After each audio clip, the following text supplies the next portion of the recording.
Okay, so welcome to the Node.js Diagnostic Working Group meeting for May 15th, 2019. We'll follow the agenda, which is posted in the issue for the meeting. We'll start it with, does anybody have any announcements they'd like to share? No, nothing else. Okay, the one thing I would announce or share is that Mike Kaufman is I guess he couldn't make it again today, and he kind of reached out to me saying he's not sure how often he's going to be able to make it. So we're just wondering if there's anybody else who wants to volunteer to chair and lead the meeting. You don't necessarily have to volunteer immediately, but if you can think about that and let us know, that would be great. Or if anybody does want to volunteer now too, that's good too. So if someone volunteers, what does it mean? What I'll do is I'll make sure to set you up so that you know how to start the Zoom meeting, start the streaming to YouTube, and then basically, lead us through the agenda. And then if you can't make it at a particular time, it'd be up to you to find somebody else who could chair or lead the meeting for you. Is there a way to automate it? The issues themselves, like the creation of, and I guess the other thing would be it's related is making sure the minutes get captured, but the generation of the issue is automated from the calendar. So like the issue that you see here, 299, was automatically generated 3 days before the meeting based on things that are tagged to the agenda. It reads the calendar and then says, okay, I'll generate it. The minutes doc, Google Doc, is also created, but it is a manual step to take that and actually commit the minutes themselves as a PR. Okay.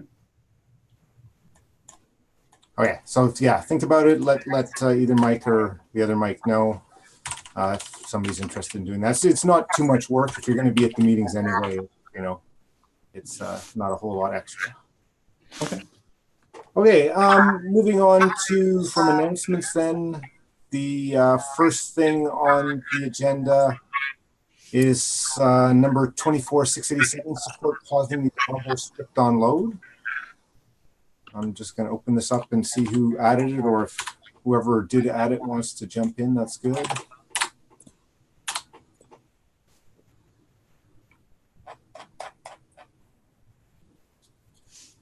So I was supposed to follow up on the issue and I forgot to, but I think Alexei is here. And I saw that he posted recently on the issue anyway. So Alexei, do you want to just give us an update and let us know what the next step on this one might be, or what we need to discuss in the meeting here?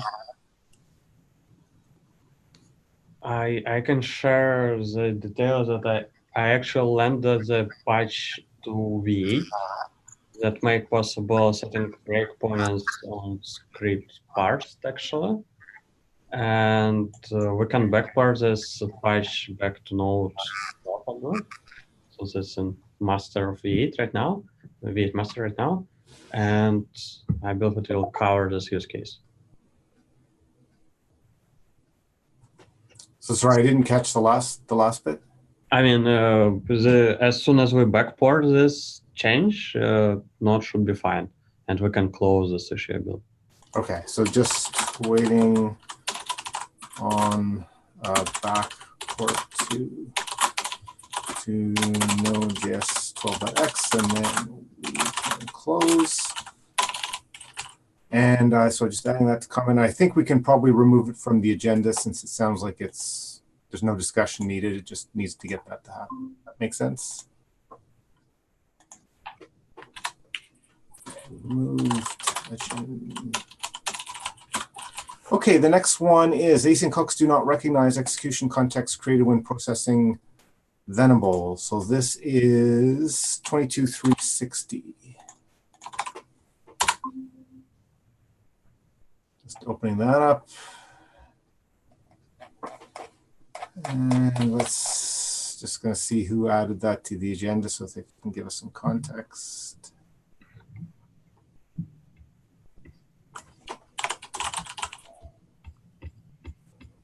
Okay, so that was Gus. No, I don't think we have Gus today, do we?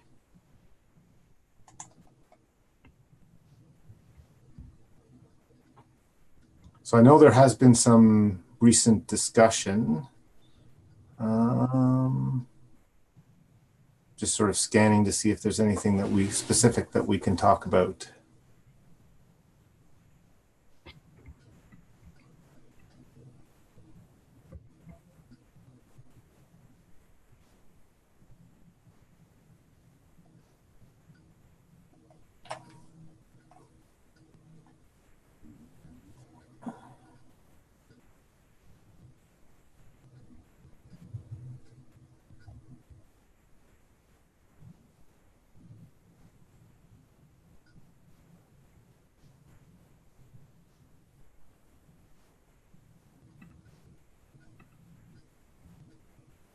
So I guess this is all about async hooks and some challenges with Venables when using async hooks. I guess we know that we still have some work on that front. I guess our challenge is we seem to be a little bit stalled on async hooks and moving forward. We kind of need more people to get involved and help move them forward. I don't know if there's any specific discussion that or other comments people have that you want to add in terms of moving this forward. So one question for me is, do we actually have enough information from V8 to be able to implement anything like that? As far as I know, we do not yet have that.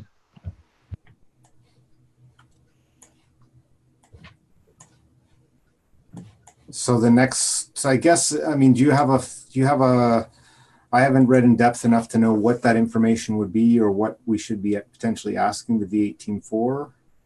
Do you have that context? So Matteo already asked Benedict and Maya to implement another hook so that we would be able to then listen to that hook. Okay. Actually, it's probably something similar to what async hooks does currently. They implemented something in the first place. Otherwise, we wouldn't be able to track the async context in that cases either.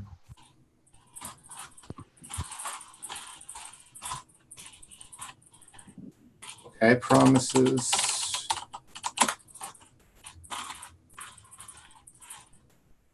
So I guess from what I'd understand from that, really the next step is for us to hear back from the V8 team as to whether that's feasible or not. So Benedict said it's potentially possible. The question is potentially, of course, doesn't mean they're going to do that at the current time. I guess one of the points is if they are able to allocate the time of some of their employees to do it. And otherwise, it would, of course, also be a possibility to have someone from any company work on that and just collaborate with the V8 team so that they would be willing to implement it or to accept the pull requests if we would do it. It's probably a time and money thing. Okay.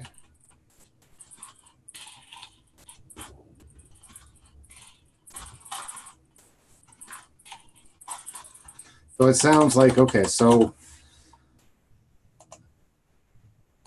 we maybe need a yes or no from Benedict in terms of like, hey, are you going to be able to squeeze in working on this? And if the answer is no, then we need to look to other volunteers.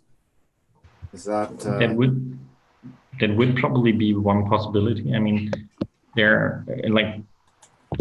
I guess it would actually be a good thing also to talk about it at the summit and then discuss how exactly it should be implemented, because even if they are willing to do it, it's probably a question how it's going to be done so that it's not going to cost a lot of performance.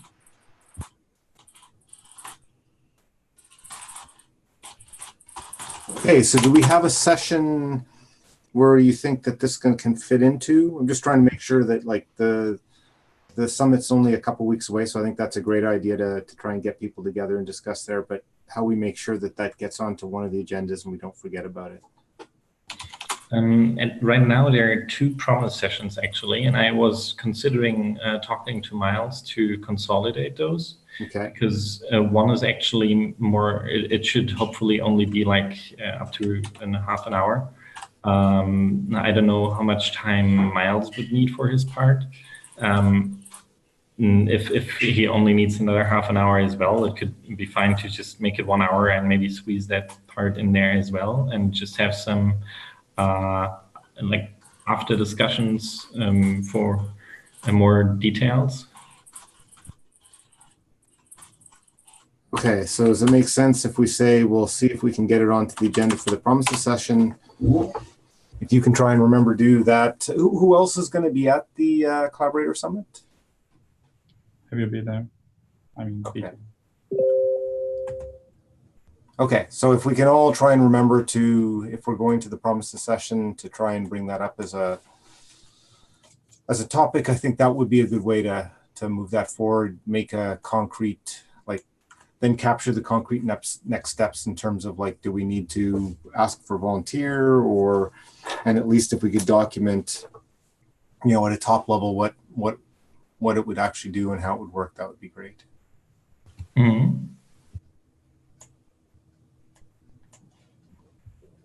Okay, any other context discussion we should talk about on that one, and before we move on to the next topic?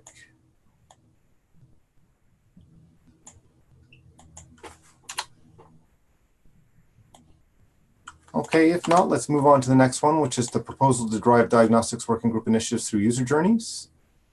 Yeah, I can talk in a nutshell about that. Yeah. So in Munich, we kind of agreed that it would be good to be more use case and user journey driven, to use it to prioritize items, to shape the future of tooling, and agree what is kind of should be supported in LTS releases. So to have that initiative, we created this document which breaks down to the most common user use cases and recommended tools for that, with some mentioning some gaps, also listing the tools. So first of all, I saw in the Google Docs statistics that some people saw the document, but not many. So we would need to basically agree on some points around that document and finalizing the document. And there are some open questions like seeing alignment around the goals, what are the supported use cases, and so on. So to move forward on that, I proposed a session on the Collaborator Summit. And I just checked the agenda, and it seems to be it's made it to the agenda. And it's also related to the next item on our conversation today, the best practices. I'm not sure that was there any progress around the best practices guide, but basically it could be built top of the use cases. Yeah, I think that's the right way to go. And I think both myself and Jarish have both been unfortunately too busy to make any progress on that. So it would seem like the next step, so you're proposing the next step is at the Collaborator Summit to go through the doc that you put together and then agree on next steps, is that? Yes, and in the document there are some points which I believe it would need alignment from the diagnostic group. So it has some proposal around LPS releases, those kind of things. And I just seen the agenda that actually the session that you are leading, the module ecosystem, is at the same time when this session. So maybe we should ask the organizers to spread them around. Sure. It was yeah, I haven't seen the agenda yet, but yes, if you could ask them to change that, that would be great. Okay. Is there anything that we should talk about with the people we have today here? Like you said, there's a few things that would be good to get alignment on. I'm not sure that everyone read the proposal and the document. So if you could do that as a pre-work for the Collaborator Summit, that would help to have a more efficient conversation, basically. That makes sense to me. Does it make sense to everybody else?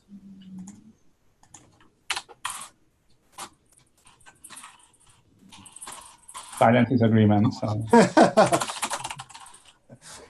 Yep. Okay. Yep.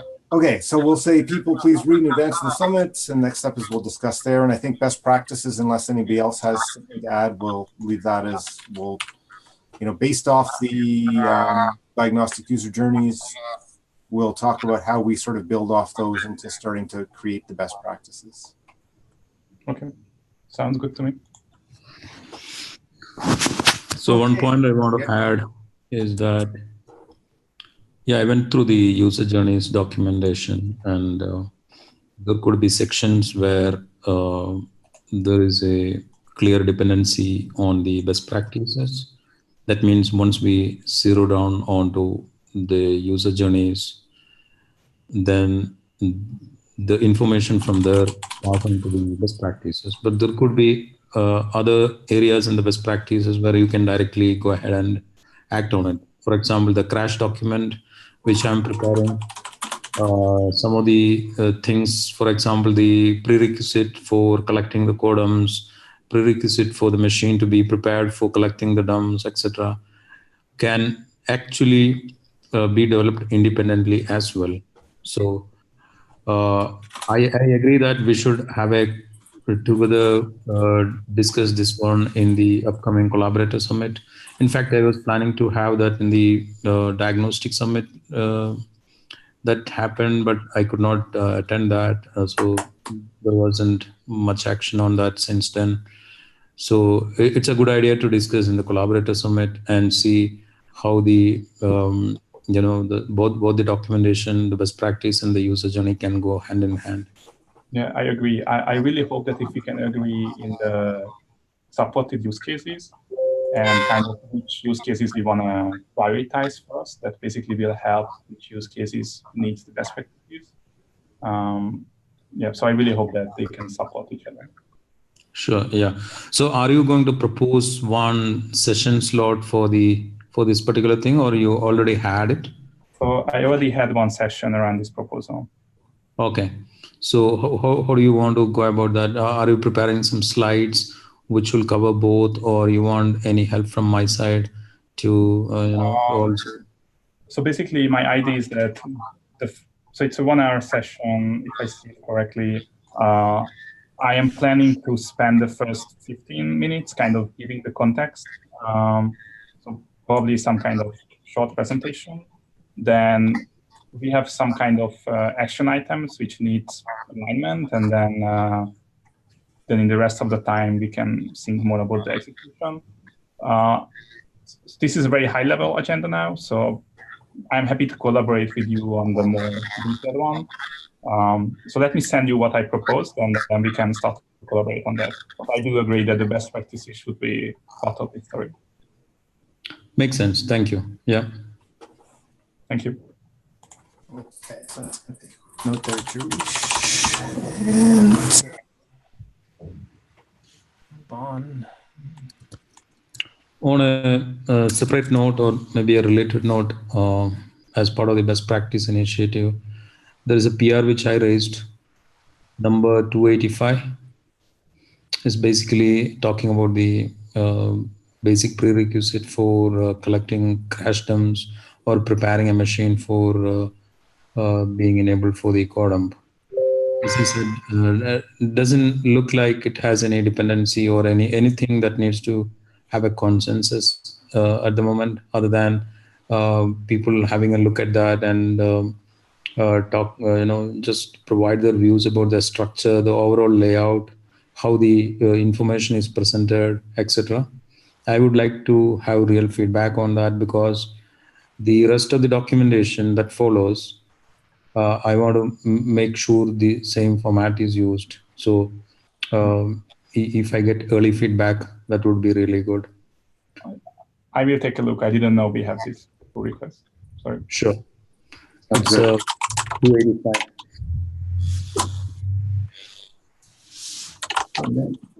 have that in the minutes there too. So. Okay, anything else you wanted to say, Juice, on the best practices side before we moved on? Nothing, I guess. The other thing I want to say was that on the table in issue number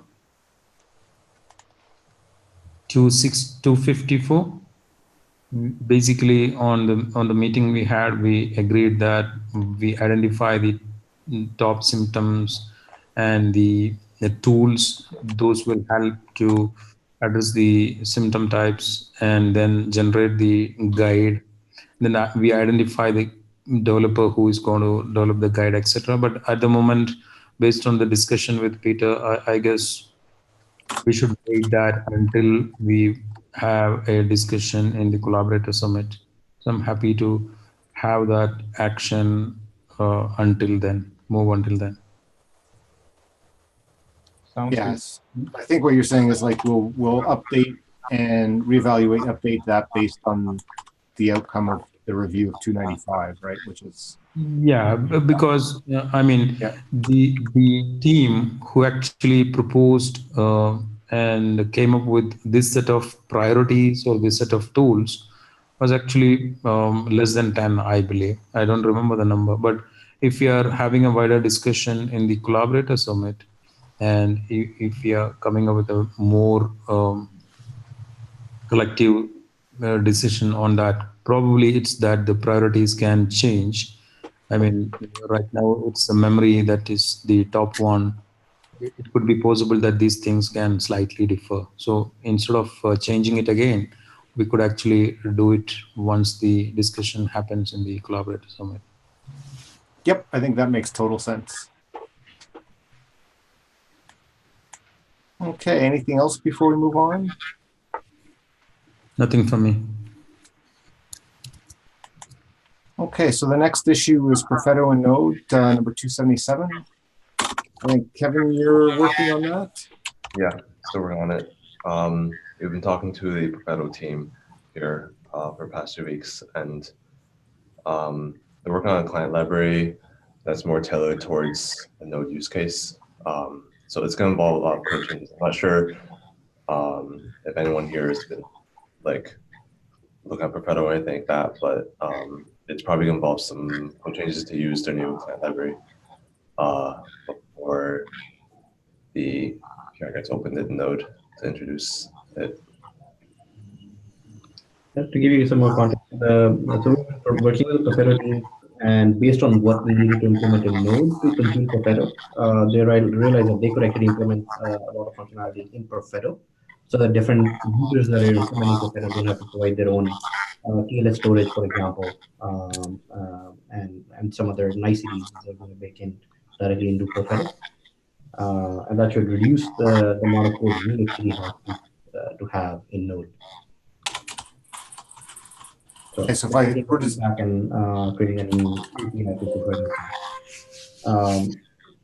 They're also coming up with so right now we have all these macros that we use for tracing. They're coming up with a new.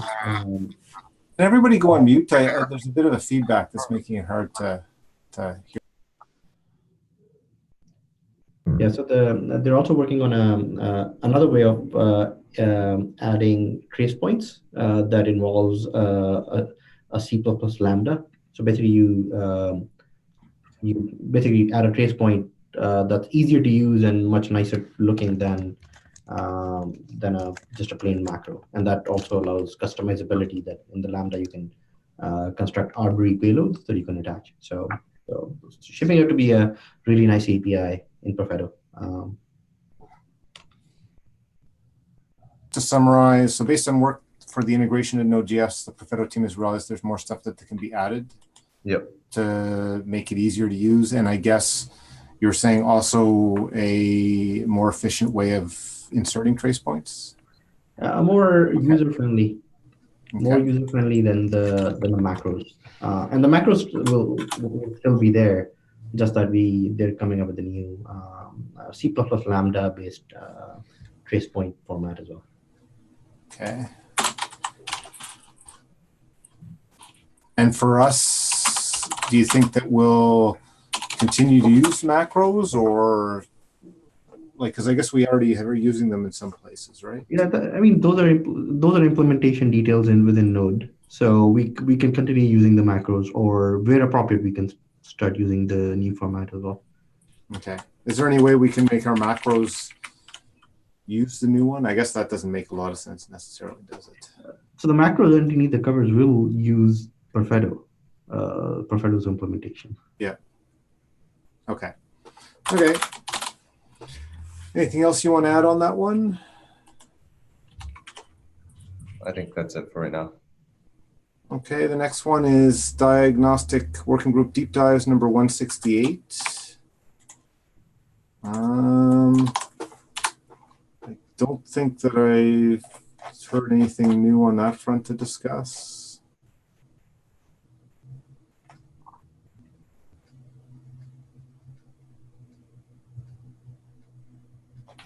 Okay, nothing on this front.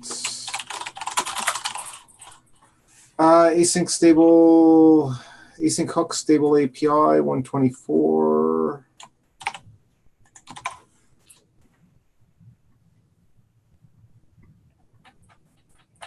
I haven't heard anything on that front. Does anybody else have any context or anything on that front?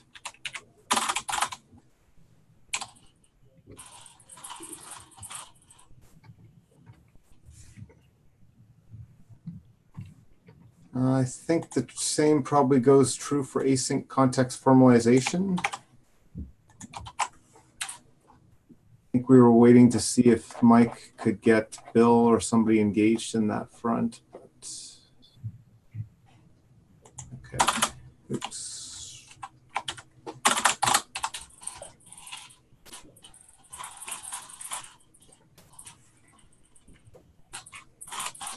Trace events 84, that's related to Perfetto. I haven't seen any progress on that front or heard anything from James, who said he was going to work a bit on it lately. So no, I don't think there's anything new on that front. That one, I'm going to suggest we take off the agenda until we start to see stuff. I think that makes sense, or we just combine it with the Perfetto. Yeah. Yeah, like once the Perfetto stuff lands, maybe there'll be a bit more. It might be a good time to try and make another push on adding those, or if it restarts, we can put it back on. Okay. Okay, so then we're at the proposal -- inspect store flag number 298. Yes, it's me. Yeah. I have some slides, actually. I need to figure out how to present this tool. Sounds good. I believe. Google Chrome. Share. And how to present here. 1 second, sorry. Present. Does it work? Yep. I have proposal about actual problems that I got when I was working on Node debugger on NDB, and this problem is related to mostly to child process debugging. My problem is that, for example, when I run npm run test, and I like to have a way to easily debug every child process here, just because npm run test can at least start another process, but I don't know, just for example, start a couple of different child processes. And in this case, I have two questions actually. How can I enable inspector in these child processes? And how actually to connect to the child processes if I enable inspector? And I have existing workarounds that I used for a while. I use node options. Since we propagate node options to each child process as environment, I pass port 0 to actually force every node process to have own port to not conflict and to not fight for the same one. And I need to use some wrapper script in the middle that actually try to capture std error of all processes and try to parse them to get a WebSocket URL that I need for debugging. Sometimes it works, but sometimes it doesn't work. The problem is that sometimes the process can spawn child process and by default propagate environment as default behavior, but can totally ignore std error or totally ignore any std out. And in this case, I propagated inspect BRK flag. This process will be paused until any connection actually appear. But since I ignore std error, I cannot actually get WebSocket back. So I am in state when I cannot do anything at this point. And the root of this problem is that we actually use two different, let's say, transfers to actually pass inspector pass flag to enable inspector and get port back. And there are some minor issues with this approach that you need to parse std error. We don't always have control over how we start node process. For example, I easily can imagine use case when I start any debugger and I like to start just running any command from my terminal and would like to make them debuggable. And I don't control. And in another case, I can easily imagine some cloud case when you run just some node processes from time to time using cron, for example, and you don't want to have some wrappers that you need to write. And this wrapper can be very complicated in case when it should work to, for example, to support a forking process. When node fork process, it expects that all these on-message listeners are installed before anything. And in this case, it's hard to write this wrapper in ways that support all use cases. So it's possible, but it's hard. Proposal. I just go right to the proposal, and then I will share some other alternatives that I can see here. I'd like to propose new flag to Node. This flag, let's call it inspect store. And this flag will take a folder as an argument, and some external tool should create this folder and responsible to make it writable, to actually prepare this folder and to clean up this folder at the end of tool work. For example, my node debugger will create it ahead of time and destroy after. When this flag is passed, node process, when inspector started, will put in this folder some files that describe WebSocket URL, describe some other additional information about this node process if needed. And then node will make best effort to remove this file at the end. But at the same time, we cannot provide strong guarantee here just because node can be just killed. And we don't have this little hook where we can remove it. But tool can be ready for this just because tool created this folder, it tried to connect to this WebSocket, and if this WebSocket is unavailable right now, then okay, we'll just remove this file from tool side. Its proposal. Actually, this proposal was born after birth. I mean, I created the proposal after numerous of attempts to implement something else for node debugger. And first alternative that Anna mentioned in the bug that actually users require to just inject some JavaScript in Node, and the JavaScript can use inspector module to get WebSocket and be as flexible as possible to store this data, to pass this data to another place, and do whatever actually possible to do. At the same time, this magic script, first of all, it definitely will add a lot to node process by itself. And if I measure startup time of my node process, I don't want something to be injected. Otherwise, all my numbers are not correlated with real production. And for example, it will add something to heap and everything else. It's first problem. Second problem, if I'd like to implement something like wait for connection, I need to introduce a function in userland that can block everything until some condition. Right now we have this inspect open with flag that actually do this, but it's something like, I don't know, we'd like to avoid it in Node, I believe, adding any synchronously blocking methods. It's first alternative. Second alternative, it's build some complicated logic that actually when parent process responsible to enable inspector in child process and report back a WebSocket, or just use parent process WebSocket to send all this data around about all messages by inspector protocol.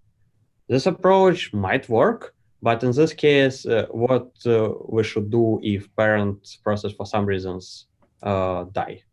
If it's killed, if something else happens, and child process is detached, and who actually will communicate messages after it? And I believe it's a big question that it's not easy to solve. Third alternative is provide some way for inspector to allocate this port in predictable way. It only will work with WebSocket, and we can say, okay, inspector always will try next port, for example. In this case, we need to have some daemon that will ping all ports all the time, and it sounds like just waste the CPU cycles to do it. And there's no strong signal that some node actually started.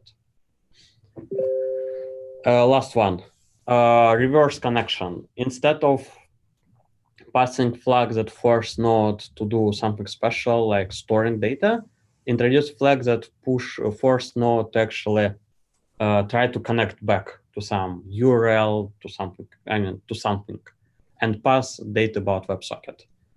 This approach definitely will work, but it requires some daemon to running in background as well all the time. Just because for some reasons, if our daemon is restarting because it's, crashed and we need to restart it, it happens, then we can miss this little connection in the middle. And some race conditions that might happen. And when it happens, it definitely will be super hard to debug what actually is wrong there. So this is the kind of approach that many production debuggers use, right? So there's a reverse connection where the application connects to a debug server. I think Microsoft and Google Cloud have like a online debug service for production that runs like this. So like, what are the reasons for the daemon to actually restart? Like, I think if you're expecting a tool that like NDB or other UI to be offering to debug a client application, I would expect that it's reasonable to expect that is functional and working while the user wants to debug. Like, what were the reasons why this would this would be restarting? I can imagine a case, for example, when I'm running my node scripts on my server, and I like from time to start my inspector tool that just collect sampling heap profiler for 5 seconds and then aggregate this data.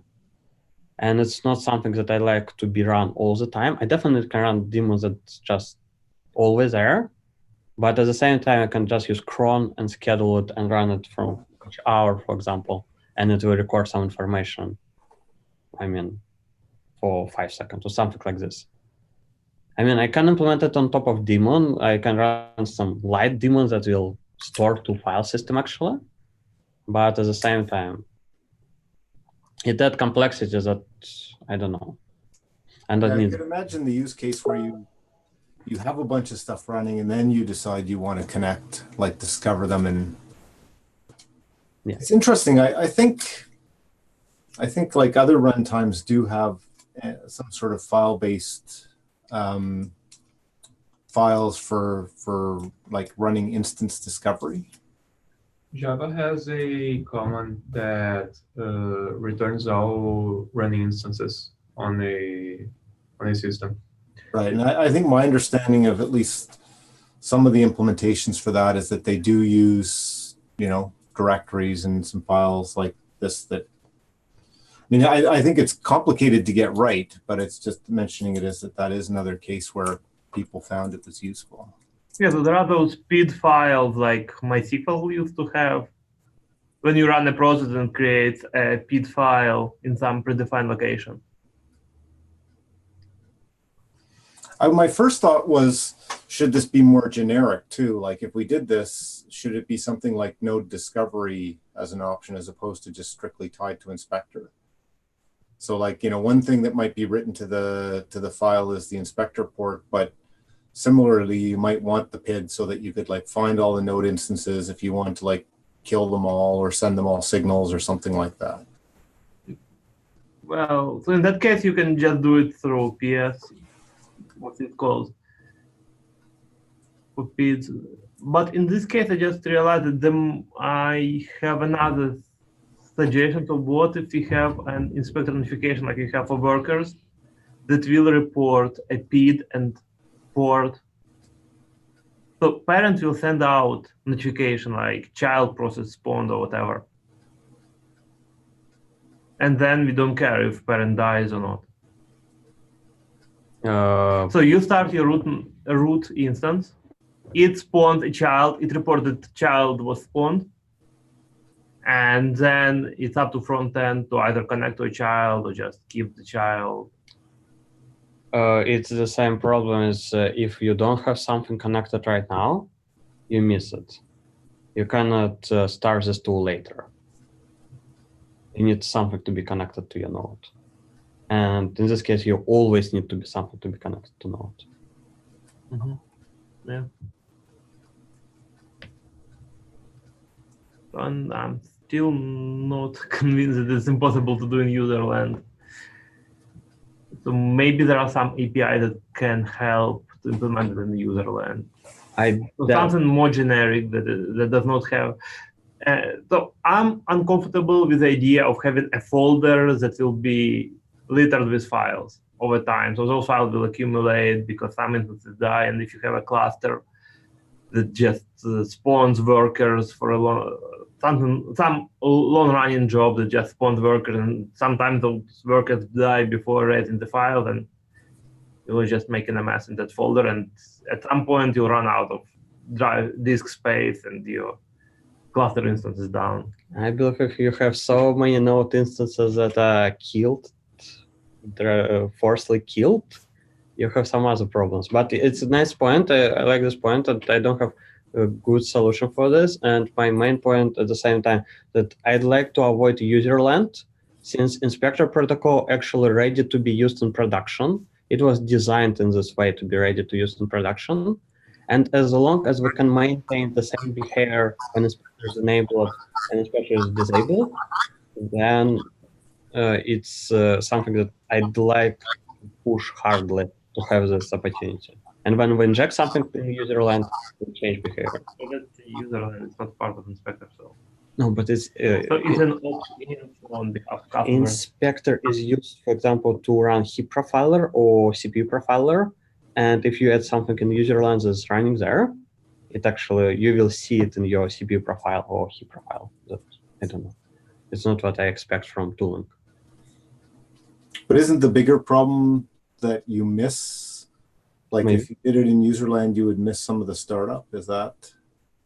No, if you first of all, yes, we need some special kind of requires that have some guarantees that this requires first. That, by the way, is tricky, just because someone else will use the same require, and then who should be first in this case? But if we have some way to say run the script first, then it might work.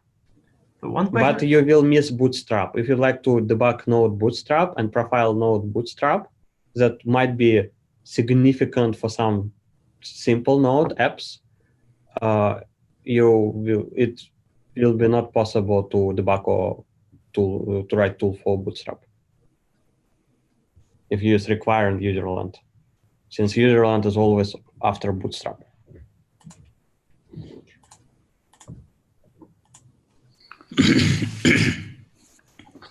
I believe the file-based solution is not probably very much scalable and resilient, because it requires a lock when multiple node processes want to write into that simultaneously. And at times, if one of the VM crashes abruptly, the file will be in an inconsistent state. And every time you will need to synchronize between all the running node and the content of the file. There could be various complexities. But I don't think it's actually a single file. I think it's that each process creates its own file in a directory, right? So the OS can do that atomically. Yeah, it's single file per process. So every process is responsible for its own file. Okay. I think the cleanup side of things I think what I've seen done is if you write the PID to the file, and then you have a tool which reads those files, it can basically, like when you start up the tool, it'll check and say, well, if there's no PID for this file, I'm just going to delete it because obviously it no longer exists, right? Yes. So you can do a little bit of cleanup. That does assume that you have a separate process which is periodically doing that. Yeah, it's definitely possible to implement it to check that files are still valid. I mean, most of the files I hope will be just by node and inspector by itself, but all other can be cleaned up from time to time.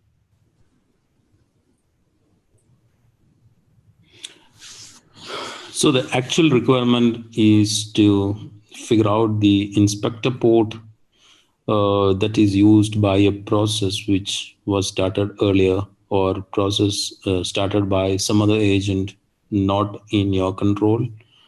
Basically, an arbitrary node process is running and you want to know which port is being used.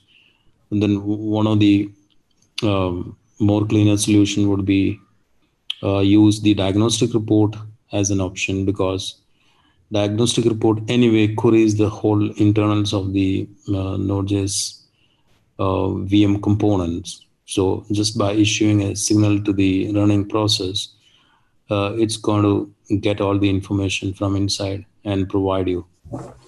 You just need to get the port number from the report. I'm not familiar with diagnostic report, unfortunately. I'm not sure, is it possible to detect, is it possible to force nodes to issue this diagnostic report on start? Or how I detect node and say, hey, node, report me diagnostic report back? Yeah, the report is nothing but a JSON format document which contains information about all the internal vital data structure of the running process, such as the call stack, both native and JavaScript, and the heap, and the version information, the libuv state, and the environment variables, etc. So right now, it doesn't contain the inspector port if it is started with the inspector on, but it's something which can be easily added, because the information report collects is from within. So it's easy to add that. And then getting the report to the caller and passing through that to look at a particular eye catcher to figure out which port it is should be pretty straightforward. It sounds like it's super, it looks the same actually. The question is actually, do I need to call process.report.write report from userland to get this report, or can You can send the signal. I can send a signal? How Yes. I detect PID to send a signal? I need some special flag that actually will force node to put this report on start. Yeah, the only question is how early, like potentially we could add an option that says dump a node report on start in addition to on the other things. The question is that might not make it early enough to address the wanting to debug the bootstrap part. Yes, it's a good point. I don't know how much information in this report is coming from actually after bootstrap, I mean.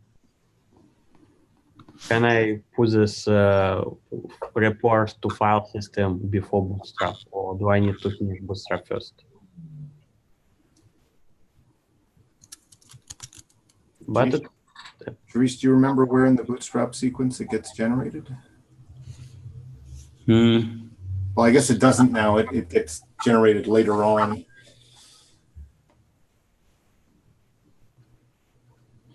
To be honest, I see the bootstrap sequence keep changing quite frequently, at least over the last couple of months. So I'm not sure where the report is getting loaded in the whole series.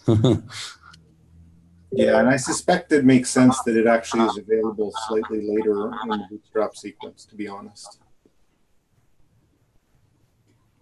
How do I find where the report was written if I send a signal to the process?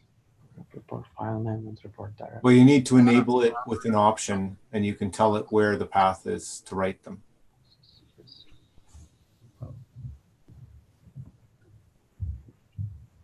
Yeah, this report sounds like inspector store. I'm introducing report for inspector, but it's more generic. So I definitely would like to take a look on it and figure out can I use it for my use case. Yeah, that's probably worth. Yeah, I mean, if you can use the pattern of doing a PS, getting the PIDs and sending them signals, you can probably get it to do what you want. Yeah. I still wonder if like adding an option that says and generate me one at start would make sense in some sense too, because I could see that possibly being useful for other use cases as well. Yeah, if this option is possible and it can generate report before Bootstrap, it's exactly what I need. Right. My guess is going to be it won't be able to do it before Bootstrap, but otherwise, I mean, it doesn't exist, but it would be addable if we got consensus to do that. Other than that. Yeah, cool.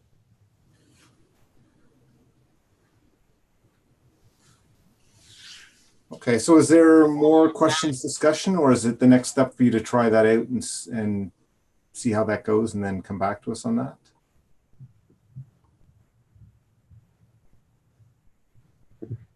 I don't have anything to add. Okay.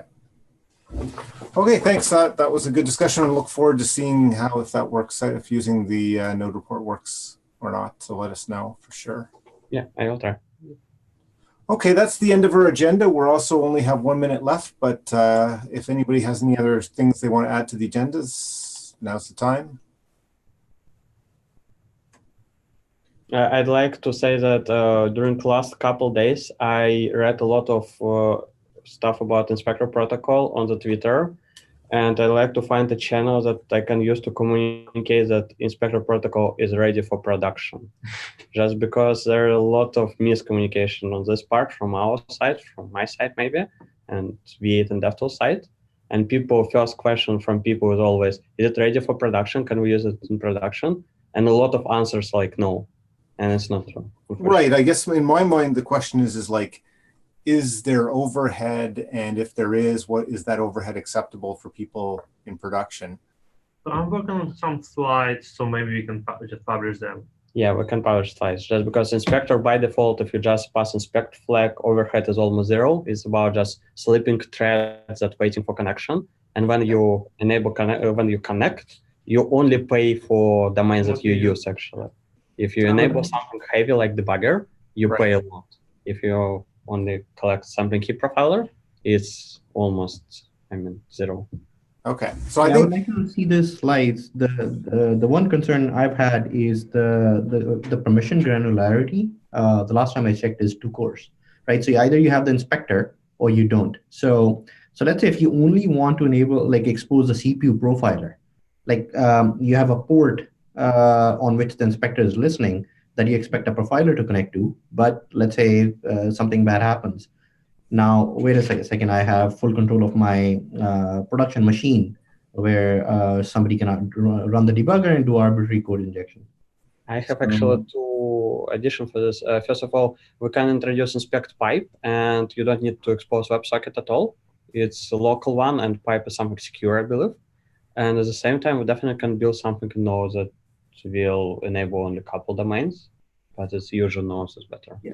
So I think one thing I would really like is at startup, if I could list the domains I wanted to enable, it should be in the control of the user. So even on a pipe, a pipe may connect to something else, then may inadvertently provide too many permissions, right? So the security needs to be locked down by default and opened up as the need is for the user.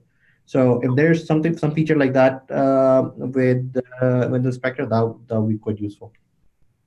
So we can create a, say, command line flag for whitelisting the domains. It should be easy. I'm actually quite comfortable with it. Yeah. So if V8 wants, they can implement it on their side. No, otherwise, I can just filter it out on the Node side. So it should be fairly straightforward.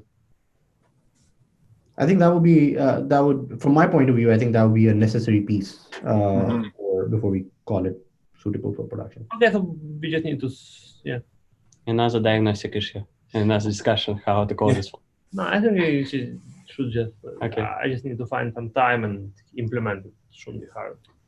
Yeah, I think if that's implemented, and, you know, kind of writing up a blog post that says, hey, we think this is ready for production use because, you know, here's the data we've collected that convinces us, you know, like the overhead is not going to be an issue because you can turn on these things. Security is okay, you know, to address what Ali is. And then discussing that in the work group here to say, like, are we all comfortable with this is the message we're sending about the inspector protocol from the working group? Once we have that consensus, then we can get the foundation communications people to help us promote it. Like, I think we'd want to land something, a document in our repo saying, you know, this is our consensus. We recommend that it's okay or not. And then we can, you know, all help publicize that through the foundation and other resources to say, yeah, okay, this is the message we want to get out. Sounds great. Yeah. Okay, so and minor question, I realized that neither Alexei nor me are in this work group. Yeah, so I definitely missed some notifications and some discussions of interest. So how do we? So if you want to, you know, basically if you're going to, you know, regularly participate, just I would say open a PR asking to join the working group. Should it be in this working group repository or Node Core or Node Meta? No, in this working group. Okay. Like just basically a PR that says, hey, this, you know, says a little bit of what you're doing, why you're interested, and that you're going to continually participate, saying you want to join the working group and go from there. Okay. Will do. Yeah, cool. Okay, any other topics? No? Okay, great. So looking forward to seeing some of you at the next Collaborator Summit. If not, I think that the next meeting might coincide with then, so we might have to think about that too. But also people think about whether they can step up as the chair, because that would be good to get a volunteer on that front. Okay, talk to everybody later. Okay, thank you. Bye.